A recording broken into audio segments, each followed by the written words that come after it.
बघा, हे वारंवार झालेलं आहे. याचं कारण असं आहे की या गुन्ह्यामध्ये सत्ताधारी पक्षाचे अनेक मंत्री आणि आमदार सहभागी होते. म्हणून मी म्हणतो त्यांना सहआरोपी करा.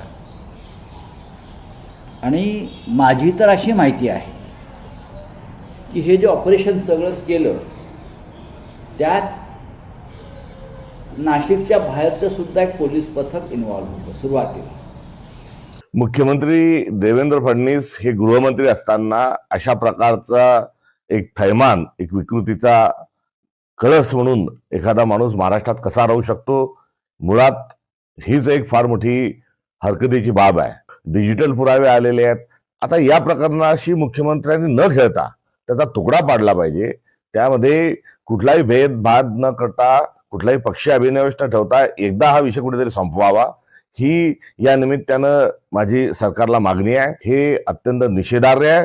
ताबडतोब 24 तासाच्या आत सर्व संबंधितांवर गुन्हे दाखल करावे. ज्या पद्धतीने अशोक खरातेचे कृत्य बघितले तर माणुसकीला काळिंबा फासणारे कृत्य, आणि ज्या पद्धतीनं महिला भगिनी असतील बाकीचे लोकांना ज्या पद्धतीनं त्यांनी वागणूक दिली, ही शाहू फुले आंबेडकर विचाराला घाला घालणारी वागणूक दिली. याच्यामध्ये आता मुख्यमंत्र्यांनी याच्यामध्ये स्वतः आदेश दिलेले आहेत, मी एकालाही सोडणार नाही.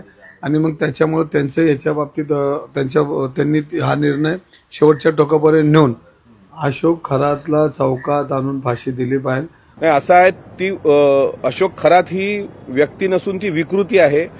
पण तो अशोक खरात आहे म्हणून त्याचं पाप झाकून घ्यायचं आणि त्याच्याबद्दल चकार शब्द बोलायचा नाही. अरे ही कोणतं तुमचं बेगडी प्रेम हिंदुत्वाचं?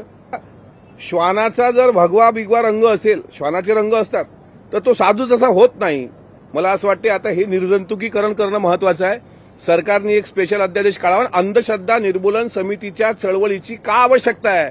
या विधानसभेच्या प्रिमायसेसमध्ये अंधश्रद्धेच्या बाबतीतली पुस्तकं वाटल्या गेली की नाही?